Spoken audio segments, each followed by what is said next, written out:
ஏசையா காத்திருப்பேன் வாஞ்சையோடு நாளையா நீ பேசும் என்னோடு ஏசையா காத்திருப்பேன் வாஞ்சையோடு நாளையா. ஆண்டவரே மாறுபடுதலும் நம்ம வேதத்தை தியானிக்கிறோம், சத்தியத்தை தியானிக்கிறோம். நீங்க தான் பேசணும், பலத்துக்கு கிரியை செய்யணும், தடைகள் விலகணும், இல்லாமல் உடைய பிள்ளைகள் கவனிக்கணும். அன்றைக்கு இயேசுவாக அப்பத்தை பிட்டு சிசுல கொடுக்கும் போது சிசுடைய கண்கள் திறக்கப்படுது போல உங்களுடைய அறியாமை நீங்களும் மனக்கண்கள் தெளிவாகணும், கற்றுக்கொள்ள வேண்டும். இயேசு கிறிஸ்து நாமத்தின் மூலம் நல்ல பிதாவே ஆமென். அல்லேலூயா. அப்புறமா ஒரு நேரம் எதிர்பார்ப்புடுங்க, அந்த வார்த்தை கேளுங்க. கர்த்தர் பேசியவர் காலைல 3 சர்வீஸ்லையும் 2 சர்வீஸ்லையும் தான் பேசிட்டேன். இப்போ 3ஆவது சர்வீஸ் அதே செய்யலாம். சங்கீதம் 133 சங்கீதத்தை எடுத்துக்கொள்ளுங்கள். 1 முதல் வாசிக்கலாம். இதோ சகோதரர் ஒருமித்து வாசம் பண்ணுகிறது, சகோதரர் ஒருமித்து வாசம் பண்ணுகிறது. எத்தனை நன்மையும் எத்தனை இன்பமானது, எத்தனை இன்பமானது. அது ஆரோனுடைய சிரசின் மேல் ஊற்றப்பட்டு, அவனுடைய தாடியிலே வடிகிறதும் அவனுடைய அங்கிகளின் மேல் இறங்குறதுமான நல்ல தைலத்துக்கும் எர்மோன் மேலும் சீயோன் பர்வதங்கள் மேலும் இறங்கும் பனிக்கும் ஒப்பாயிருக்கிறது. அங்கே கர்த்தர் என்றென்றைக்கும் ஆசீர்வாதத்தையும் ஜீவனையும் கட்டளையிடுகிறார்.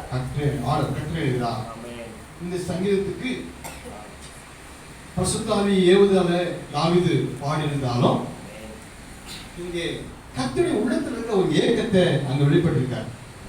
அது என்னன்னா, இதோ சகோதரர் ஒருமித்து என்ன தலை கொடுக்கலாம், கூடி வருதல். என்ன தலை கொடுக்கலாம், கூடி வருதல். யார் கூடி வருதல்? சகோதரர்.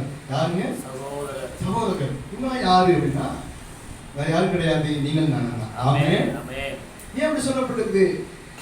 நம்ம உறவுகள், அம்மா அப்பா அக்கா தங்கச்சி மாமா மச்சான் பங்காளி பகுத்தாளி, நம்ம உறவுகள் இருக்குது. ஆனா தேவ சமூகத்தில் கூடி வரும் பொழுது ஏன் சகோதரர்கள் சொல்றாருன்னா, நம்ம என்றைக்கு அவர் ஏற்றுக்கொண்டோமோ பிள்ளைகளாகும்படிக்கு அதிகாரம் கொடுத்தார். ஆமென். அப்போ தேவ பிரசன்னத்துல வந்து நம்ம எல்லாருக்குமே ஒரே பிதா, ஒரே தகப்பன் உண்டு. அப்ப நம்மள யாரு? பிள்ளைகள். அவருக்கு பிள்ளைகள். அப்ப ஒரு வீட்டுல பிள்ளைகள்லாம் எப்படி கூடுவாங்க? சகோதரர். அதனால சர்ச்சுக்குள்ள எல்லாருமே எப்படி கூடுவாங்க? வாங்க சிஸ்டர், வாங்க பிரதர். ஆமென். வெளில போகும்போது என்ன செஞ்சுக்கலாம்? வாங்க மாமா, வாங்க மச்சான், வாங்க அப்படி சொல்லி ஒருவர்களை வீட்டுல வச்சுக்கலாம். ஆனா தேவ சமூகத்துல கர்த்தருடைய அழைப்பின்படி பார்க்க போனா நம்ம எல்லாரும் பிதாவுக்கு பிள்ளைகளா இருக்கிறதுனாலே சகோதரிகளா இருக்கிறோம். ஹல்லேலூயா. ஆமென். இப்போ அவர் உனக்கு அண்ணன், உங்களுக்கு தங்கச்சி. ஆமென். உங்களுக்கு அப்பா யாரு? அவர் அண்ணன். உனக்கு தங்கச்சி. சகோதரர் சகோதரி. இப்போ இந்த வசனத்தின்படி உனக்கு அப்பா யார்? உனக்கு அப்பா யார்? உங்களுக்கு ஒரே அப்பா தான். நீங்க யார்? புரியுதா? அல்லேலூயா. சகோதர சகோதரி. இந்த ஒரு ஐக்கியம், இந்த ஒரு உறவு முறை தேவ பிரசன்னத்துல சபைக்குள்ள. ஆமென். வெளியே போறவங்க நேரம் இல்லை, நம்ம மாணவரை வச்சு கூட்டு போட்டோம், அது நமக்கு தேவையில்லை. ஆமென். அப்ப உள்ள வந்துட்டா பரிசுத்த கூட்டம். நம்ம எல்லாரும் அவருடைய அழைப்பை பெற்றிருக்கிறோம். நமக்கு எல்லாருக்கும் ஒரே பிதா உண்டு, நாம் பிள்ளைகளா இருக்கிறோம். அப்ப சர்ச்சுக்குள்ள எல்லாரும் எப்படி பார்க்கணும்? சகோதரி சகோதரன். ஆமென். அந்த உறவு அனுப்பினா பார்க்கணுமா? அல்லேலூயா. இதை மட்டுமே வச்சு சபை எங்குது. பேரண்ட்ஸ் சர்ச் கேள்விப்பட்டீங்களா? அன்பு சகோதரர் இதெல்லாம் உயர்த்தி பேசுவாங்க. அவங்க வேற ஒண்ணுமே தெரியாது. நான் பேப்டிஸ்ட் சர்ச்சில் ஞானசானம் அதை மட்டும் உயர்த்தி பேசு, வேற ஒண்ணுமே தெரியாது. அல்லேலூயா. அதுவும் தவறு இல்லை, அது சத்தியம் தான் அதுவும். ஆனா அது மட்டுமே சத்தியம் இல்லை. ஆமென். ஆகவே அன்பானவர்களே, அங்க சொல்லப்படுது, இதோ ரோட்ல போறவங்க நன்மைன்னு சொல்லல.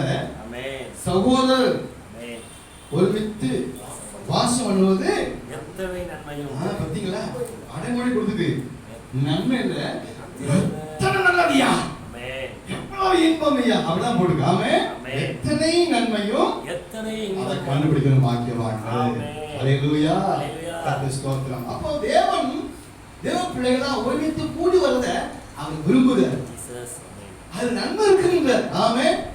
அவருக்கும் நன்மையா நமக்கு நன்மையானா ரெண்டு பக்கமே உண்டு. அல்லேலூயா. அல்லேலூயா. ரெண்டு பக்கமே உண்டு. இதுல உள்ள 5 விதமான ஆசீர்வாதங்களை சொல்றதுக்கு முன்னாடி இந்த கூடி வரதுல உள்ள ஒழுங்குகளை சொல்லி நான் நடந்து பார்க்க விரும்புறேன். அது நன்மை, அது இன்பம். அன்பானவர்களே, இன்றைக்கு உலகத்துக்கு கூடுனாங்க இல்லை, மற்றவங்களும் கூடுகை நடக்குது. இப்போ ஒரு கோயில்ல திருவிழா கூடுறாங்கன்னு சொன்னா பாகங்களை வழிபடபடி கூடி வராங்கன்னா அந்த பாகாளுக்கு மகிமை இல்லையா? அந்த திருவிழா யாருக்கு மகிமை உண்டாகுது? அந்த அந்த குறிப்பிட்ட பாகல் பேரை சொல்லி பேரை சொல்லி அதுக்கு மகிமை உண்டாகுது இல்லையா? இதெல்லாம் இங்கேருந்து காப்பிடிச்சது, இங்கேருந்து போனதுதான். ஏன்னா அவங்க ஆசையை தேவனை போல தானே என்ன செய்யணும், எல்லாம் என்ன ஆராதிக்கணும், அதுதான் விடுதல் போனா இல்லையா? ஆகவே ஒருமித்து வாசம் பண்ற நோக்கம் என்ன கேட்டீங்கன்னா தேவனை துதிக்க, தேவனை ஆராதிக்க. முதல் நோக்கமே அதான். நம்ம அழைக்கப்பட்ட நோக்கமே அதுதான். நம்ம கொடுக்கப்பட்ட முதல் ஊழியமே தேவ ஜனங்கள். ஏன்னா ஏசாயா சொல்லும்போது இவர் என் ஜனங்கள் என் துதியை சொல்லி வருவார்கள். ஏசாயா 43:21 படிங்க. ஏசாயா 43:21. நம்ம எல்லாரும் அவருக்காகவே கர்த்தர் அழைச்சிருக்கார், பிரிச்சு எடுத்துக்கார், ஏற்படுத்தினேன். கேட்டீங்களா? ரெண்டாவதா அப்புறம் தான் ஜெபம், அப்புறம் தான் மன்றாட்டு, அப்புறம் தான் நம்ம செய்தி இல்ல, பாக்கி எல்லாம் அப்புறம் தான்.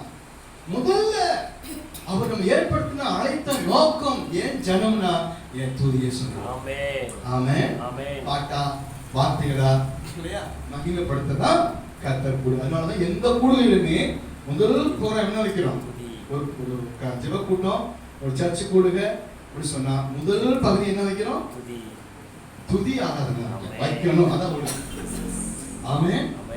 தேவனை சந்திக்கும் போது பிரைஸ் லார்ட் கர்த்தர் துதி செலுத்தணும்.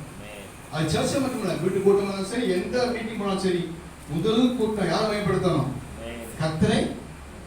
அழைப்பு, அதுதான் நமக்கு நன்மை, அதான் நமக்கு இன்பம். ஆமென். கூடி வரதே நன்மையா, கூடி வரதே நமக்கு நன்மைங்கிறத நம்ம கண்கள் திறந்து பார்க்கணும். அல்லேலூயா.